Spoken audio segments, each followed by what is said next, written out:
This review is for Bill from California. Are fruit and vegetable smoothies good to fight cancer?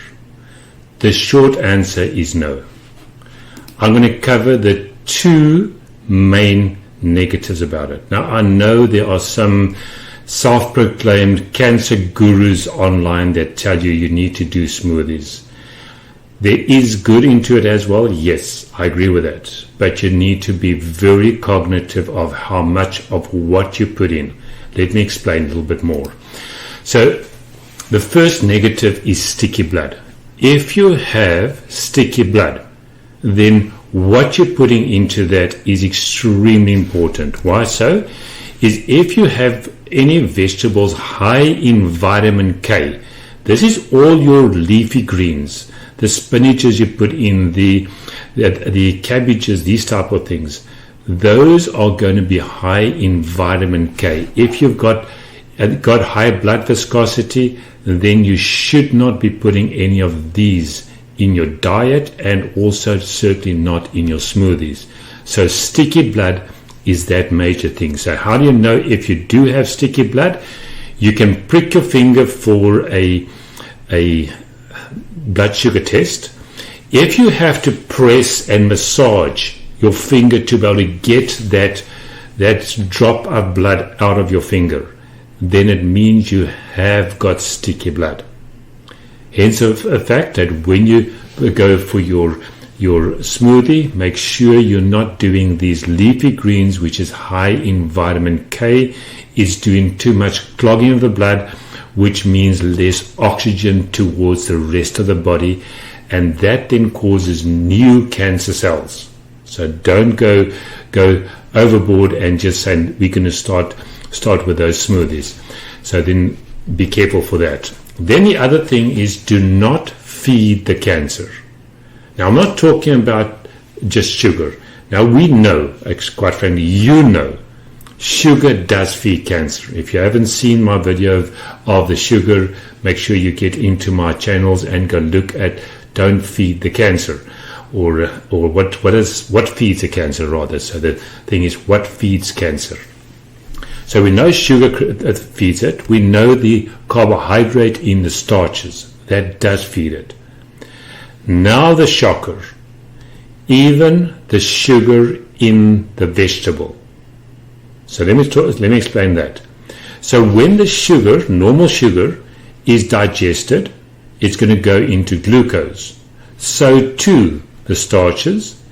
And even this good sugar, your nutrition is going to say, no, this is good sugar, it's fine. It is not fine, because the body cannot differentiate whether the glucose came from candy or from a banana. Cannot differentiate. It's just glucose. If you take a diabetic, give him a few bananas, what's going to happen? The blood sugar is going to spike. If you're spiking your blood sugar, what's going to happen? You're feeding the cancer. Hence the fact that if you put an apple in it to be able to get more liquid into your smoothie, or whatever fruit you're doing, that's going to be problematic. You're going to be feeding the cancer. That's the second negative. Now, go look at in vegetables, exactly the same.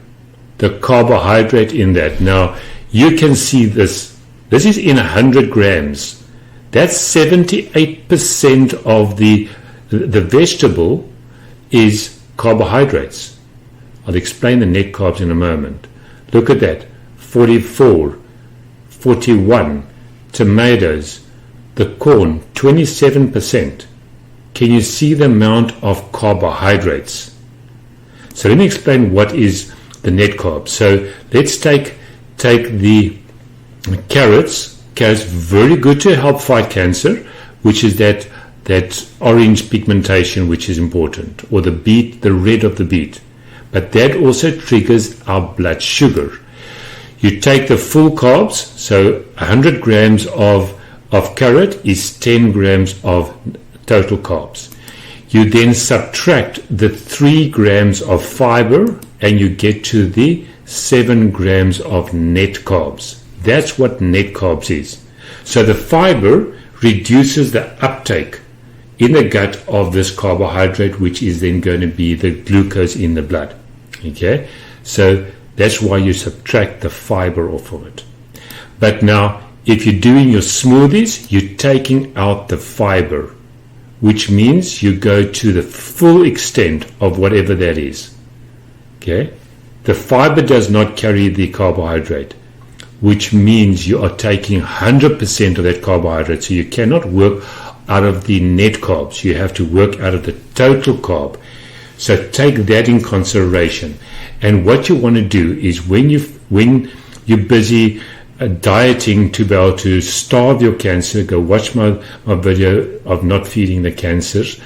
You want to get to a maximum of 10 grams of carbs per meal.